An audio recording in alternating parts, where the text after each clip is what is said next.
Hello and welcome to the Daily Update episode 5. I'm not going live because it's somewhat a lengthy discussion which would be difficult to cover in a live session. See, recently there has been a Nestle scandal.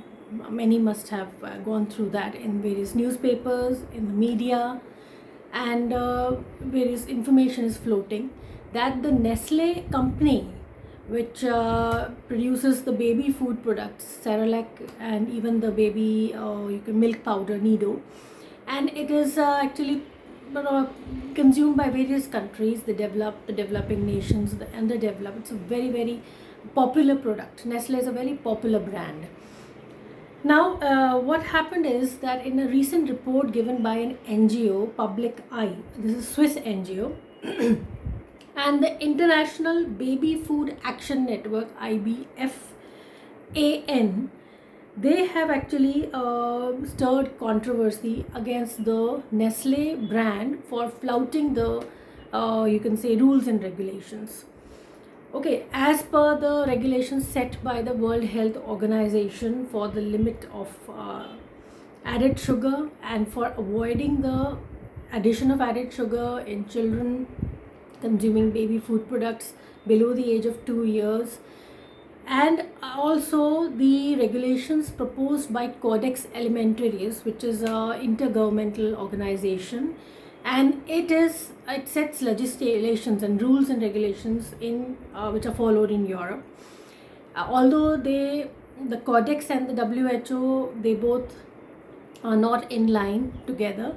WHO mostly criticizes the Codex standards, but Europe follows strictly the Codex standards. Now, Nestle says that they are in compliance with the Codex standards and also with the WHO. So what they're doing is that they are actually promoting their product in various countries, and according to the increasing the sales, and they have actually tried to play a gimmick.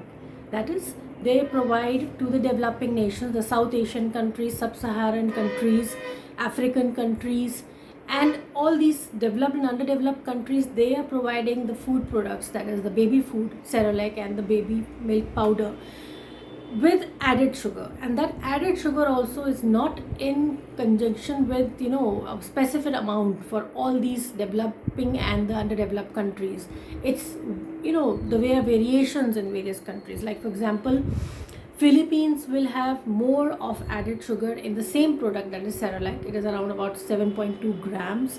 Then if you go in a descending order, then it comes Nigeria, then Vietnam, Ethiopia, South Africa, Indonesia, Bangladesh, Thailand. Then we have Brazil, then India, and then Pakistan. This is actually an order where the amount of sugar is decreasing. Highest is found in Philippines, Nigeria, Vietnam, Ethiopia, the African countries, Indonesia, Thailand. So, and another thing is that in India and in India and Pakistan, the packages, they show this label that added sugar to this much amount is present.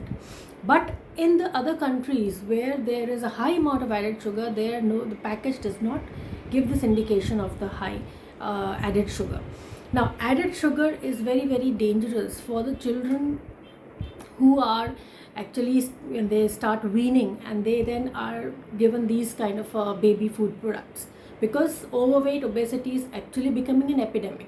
And this kind of addition of the sugar makes the child addicted to it, hooked up to the baby food. And what happens is that this kind of a habit then leads to this addictive behavior, then leads to, you can say, problems in the health of the children. They can become diabetic, insulin resistant, there can be problems of overweight, obesity, there can be various issues which we are fighting already with these issues nowadays. Now, Nestle had been in controversy earlier also with their Maggi containing lead and more of monosodium glutamate.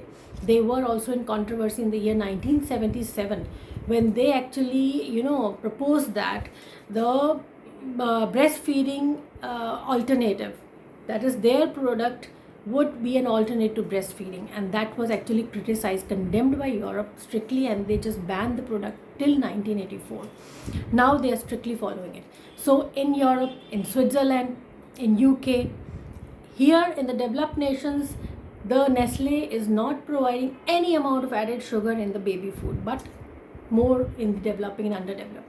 Now, underdeveloped and developing nations are already fighting with undernutrition, infectious diseases, and now non-communicable disease like obesity, fatty liver disease, overweight, insulin resistance, and all these issues are becoming more increasingly, alarmingly increasing in these nations also.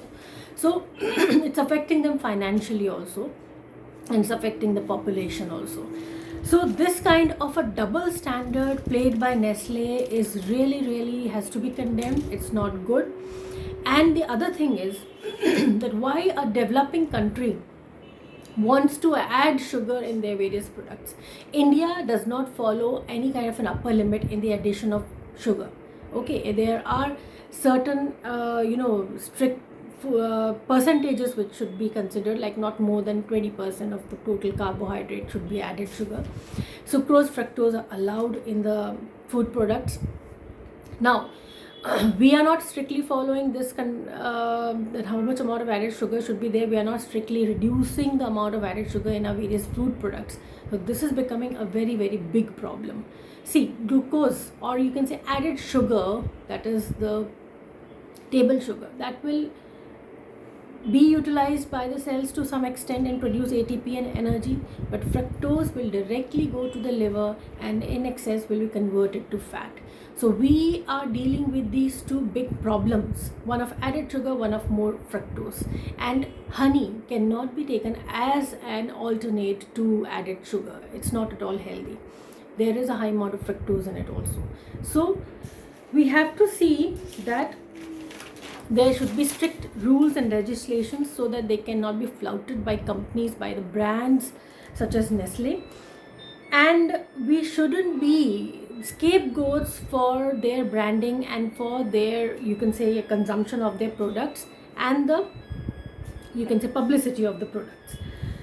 Now what's important is that awareness about the food packaging and what labels actually carry information is very important. When we buy a product, we have to see at the back side what are the amount of contents and present in it. Mostly they give in the such a kind of you can say the components are listed such that the maximum amount are present first and then the lowest amount come afterwards. So in the last, the preservatives, the additives will be listed, and in the first 3 or 4 numbers will be carrying those products, will be giving the information of those components in that product which are in highest amount. We never bother to see the label on that food packet, okay, and we don't understand the meaning of those contents also, because many times they are at the back side, so we don't pay attention to that. Secondly, they are listed in English, they are not translated in various common languages, so it is very difficult to comprehend by the common man. So many problems like related to the branding, to increase the sales, to make the food more appealing, more tastier. We are producing more ultra processed people, and people are running about these kind of food products also. So I urge all, please do pay attention to the labels, the contents of the labels, and all these things, whether you are taking healthy food option, okay, that is a packaged healthy food option, any kind of a product you're buying, you see the label, it has more of added sugar, salt, and India actually allows the addition of malt sugar and corn syrup. So we are actually exposing ourselves to these kind of added sugars. Even you can say that other kind of additives are also not at all healthy for our body. So it's very important to be aware of what we are buying from the shelves and what are the labels speaking about it. Okay, so to actually prevent ourselves from dangers of such problems which will become an epidemic later on, we should be very, very aware. So have a healthy life, live happy. Bye.